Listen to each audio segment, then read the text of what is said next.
है तो सीना तना रहता है। सेठ जी को मालूम है कि जेब ठंडी कराना है तो थोड़े से अपनी नम लो, तो सेठ जी बड़ी आ भक्ति करते हैं। दामाद की सासू ससुर सम्मान करे या नहीं करे, लेकिन जेब गर्म होती है तो दुकानदार जितना ज्यादा ग्राहक पर खर्च कर देगा उतनी अच्छी जेब ठंडी करा सकता है। ये व्यापारी ज्यादा जानते, मैं तो सुनी सुनाई बात आपको बता रहा हूं। खैर, समर्पण, आज जीवन में समर्पण नहीं रहा। अशांति के बहुत कारण हो सकते हैं, असफलता के बहुत कारण हो सकते हैं। उन अनेकों कारणों में असफलता का यह भी एक कारण है समर्पण का। मुझे तो लगता है टेंशनों में अगर मेन भूमिका है तो समर्पण के अभाव। समर्पित जीवन की बहुत बड़ी चीज है, बहुत बड़ी उपलब्धि में मानता हूं। जो मेरे जीवन के अनुभव है, मैं तो अपने अनुभव की बात आपको बताना चाह रहा हूं। और आजकल मुझे लगता है समर्पण होना बहुत मुश्किल है। समर्पण जहां होगा वह अहंकार नहीं होगा, वहां मैं ये बकरी जैसी आवाज नहीं होगी। सम्यक दृष्टि का जीवन समर्पित होता है, मिथ्या दृष्टि का जीवन ईगो। एवरीथिंग, स्टूडेंट मेरी बात को समझेंगे। नथिंग समर्पित जीवन, एवरीथिंग असमर्पण का जीवन।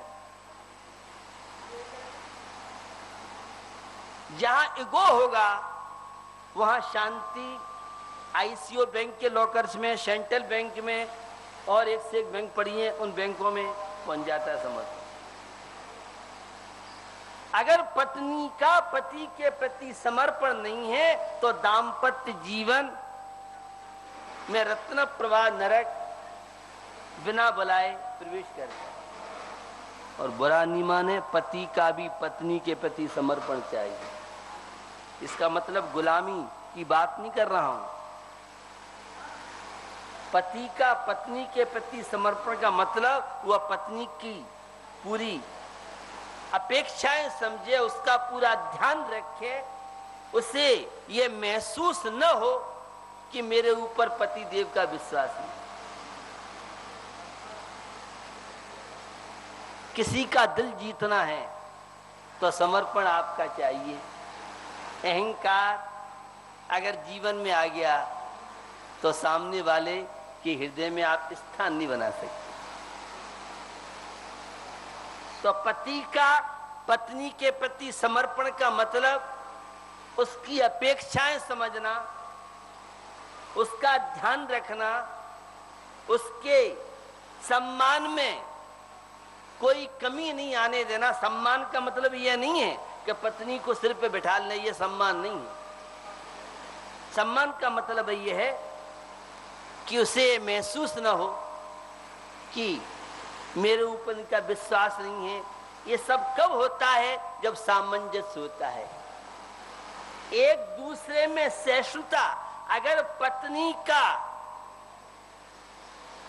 एम्पलीफायर बहुत ज्यादा गर्म हो जाए तो पति देव को एम्पलीफायर के तार निकाल देना चाहिए। यह है समर्पण का उद्देश्य। एक नरम हो, एक गर्म हो तो दाम्पत्य जीवन चल सकता है। और दोनों गरम दल के नेता मिल जाएंगे तो तमाशा देखने वाले बहुत हैं। और आजकल तो अड़ोसी पड़ोसी बहुत चुस्की लेते हैं। अगर पति और पत्नी में दीवार खड़ी नहीं की तो पड़ोसी बनने का मजा ही नहीं आता है। कि नया सॉफ्टवेयर तैयार हुआ है, आपके समझ में नहीं आएगा। आज जो दूरियां बढ़ती जा रही हैं दाम्पत्य जीवन में, आज पारिवारिक जीवन में जो दूरियां बढ़ती जा रही हैं, उसका प्रमुख कारण समर्पण का अभाव। संतान का माता पिता के प्रति समर्पण होगा तो संतान सुरक्षित होगी, और संतान का माता पिता के प्रति समर्पण नहीं है तो असुरक्षा, डेंजर, खतरा भी हो सकता है। तो समर्पण हमारी संस्कृति है। समर्पण की परिभाषा अगर आप जानना चाहते हैं, अहंकार सफलता में दीवार पैदा करता है और समर्पण सफलता का द्वार। हर क्षेत्र में समर्पण चाहिए। अरे एक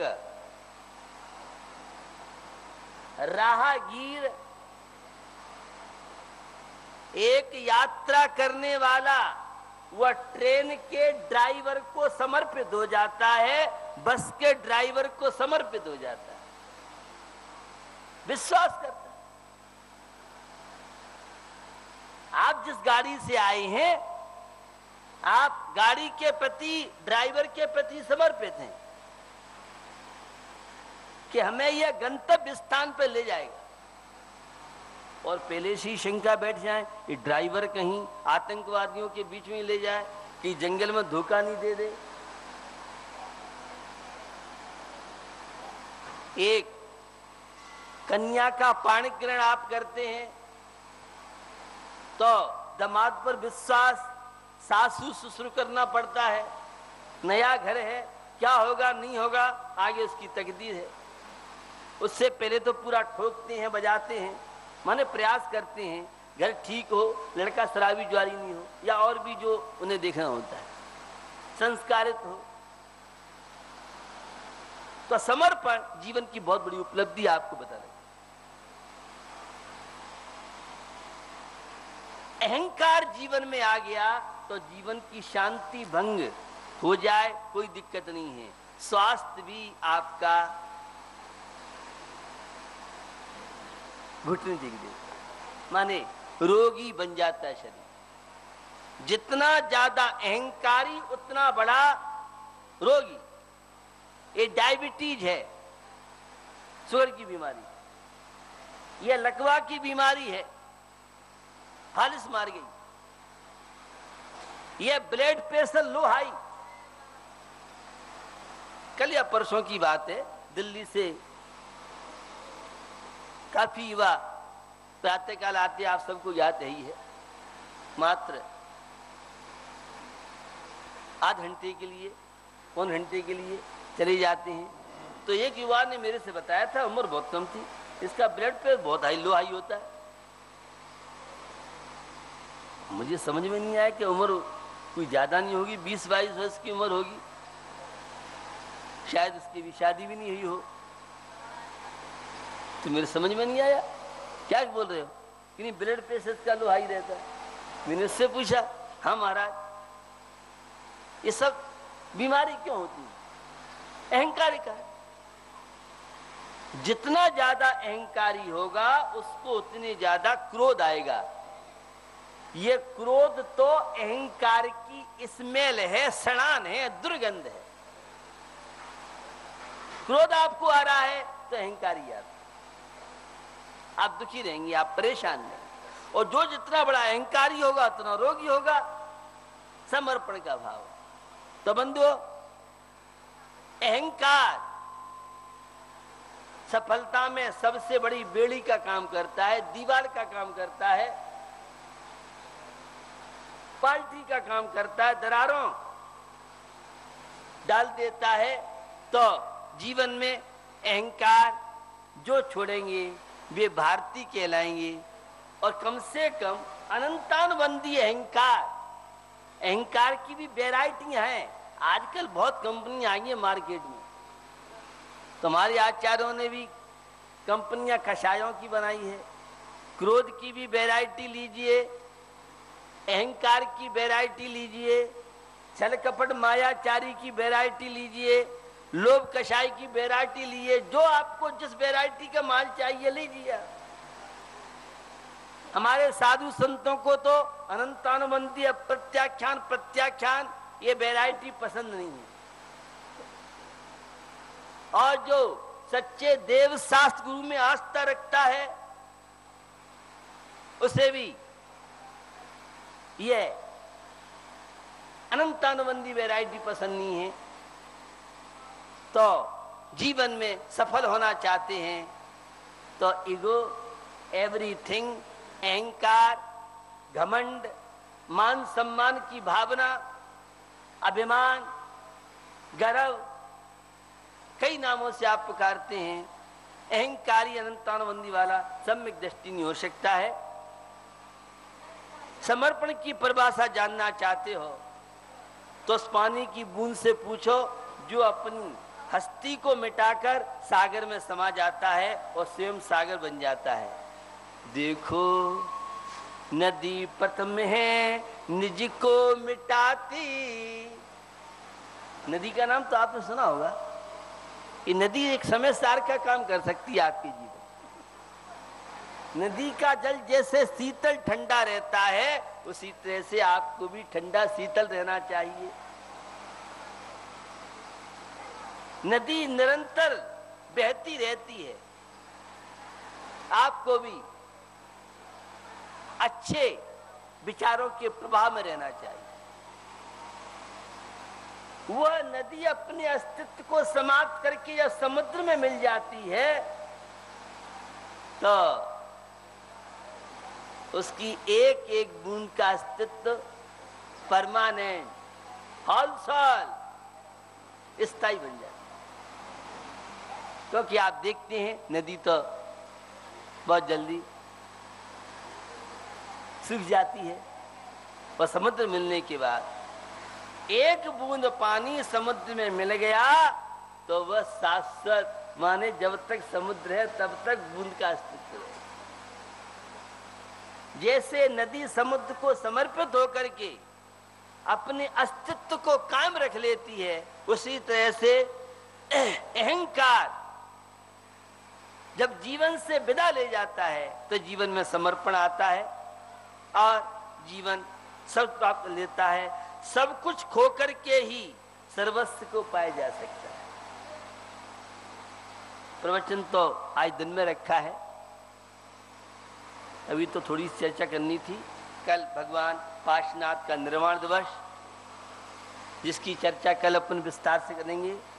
मोक्ष क्या है, निर्वाण क्या है, भगवान पार्श्वनाथ हमारे पारिवारिक जीवन में, सांसारिक जीवन में इस सम्यक दर्शन की भूमिका में, संसार के बंधनों में मुक्ति के लिए कैसे निमित्त कारक बन सकते हैं, यह विस्तार से चर्चा कल मैं आपकी दूंगा। शिखर जी से जिन्होंने निर्वाण पद की प्राप्ति की, कमठ जैसा विपक्षी पार्टी का मिलने के बाद भी और वे किस तरह से लक्ष्य की ओर बढ़कर के शाश्वत पूर्ण आत्म शांति नहीं कैसे बने, यह चर्चा कल अपन करेंगे। तो आज समर्पण जीवन में सीखें। परमात्मा के प्रति समर्पण हो, धर्म के प्रति समर्पण हो, सद्गुणों के प्रति समर्पण हो, अच्छे कार्यों के प्रति समर्पण हो, शुद्धोपयोग के प्रति समर्पण हो, शुभोपयोग के प्रति समर्पण हो, नैतिकता के प्रति समर्पण हो, मानवीयता के प्रति समर्पण हो, इंसानियत के प्रति समर्पण हो, सपर भेद विज्ञान के प्रति समर्पण हो, सच्चे देव शास्त्र के प्रति समर्पित हो जाइए और जीवन में शांति, प्रसन्नता, आनंद की रत्नों का आनंद लीजिए। बुद्धदास जी की वे पंक्तियां आपको याद दिला देता हूं। दल बल देई देवता, मात पिता परिवार, मरती बिरिया जीव को कोई न राखन हार रे भैया, कोई न राखन हार। भैया अनादिकाल से हम शरण में जा रहे हैं, लेकिन यह परिवार, यह धन, वैभव, यह वास्तव में शरण नहीं है।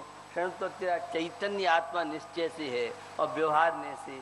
सच्चे देव शास्त्री गुरु है तो निश्चित सच्चे देव शास्त्री के शरण में जाइए और अपने जीवन को उन्नतशील, अपने जीवन को महान बनाइए। दिन में कातंत व्याकरण भावसेन आचार्य के द्वारा रचित और वह संधि का प्रसंग चल रहा है और स्वर और व्यंजन के लिए उन्होंने कहा सिद्धो वर्ण समामनाय। ये वर्णों का समुदाय तो अनादि काल से सिद्ध है, हिंदू संस्कृति की अलग कल्पना है। उनकी यहाँ तो पाणिनि व्याकरण में चर्चा की है, 14 शिव सूत्रों की बात की है। आयुर्वेद, ऋग्वेद, यजुर्वेद, है वरट आदि मिलाकर की योज तो जबरदस्त खप चटता चटतव कपय शशर कहते डमरू शिव जी ने बजाई, उसमें से 14 सूत्र निकले थे। लेकिन जैन दर्शन के अनुसार यह वर्णों का समुदाय अनादि काल से सिद्ध है। तो हम इन शब्दों के रहस्य को समझते हुए संसार के बंधनों से मुक्त होने के लिए प्रयास करें। तो आज 24 घंटे का जो नियम है और वह नियम है कि हम ये भावना भाएं भगवान पार्श्वनाथ की तरह हम भी निर्वाण पद की प्राप्ति कर सकें। इस उद्देश्य को लेकर के और आज का जो नियम है और वह नियम है कि भगवान पार्श्वनाथ की हम आज जो भक्ति करते हैं उसमें एक और एक्स्ट्रा भक्ति करेंगे। ये आज का नियम है। अहिंसा कार्यक्रम के प्रायोजक हैं Gulshan Rai, Anil Kumar Jain, Rajesh Kumar, Pradeep Kumar Jain, Anil hosiery, Gandhinagar Delhi, Ajay Kumar, Pradeep Kumar Jain, fit and fine T shirt, Gandhinagar Delhi, Ravi Jain, Nikhil Jain, RS steel, Ghaziabad Uttar Pradesh, Sohan Pal, Vipin Kumar Jain, Sachin Jain, Bobby, दुपट्टे वाले, कैलाश नगर दिल्ली। इस कार्यक्रम के प्रायोजक हैं संजय जैन, बीड़ी वाले, मेरठ उत्तर प्रदेश।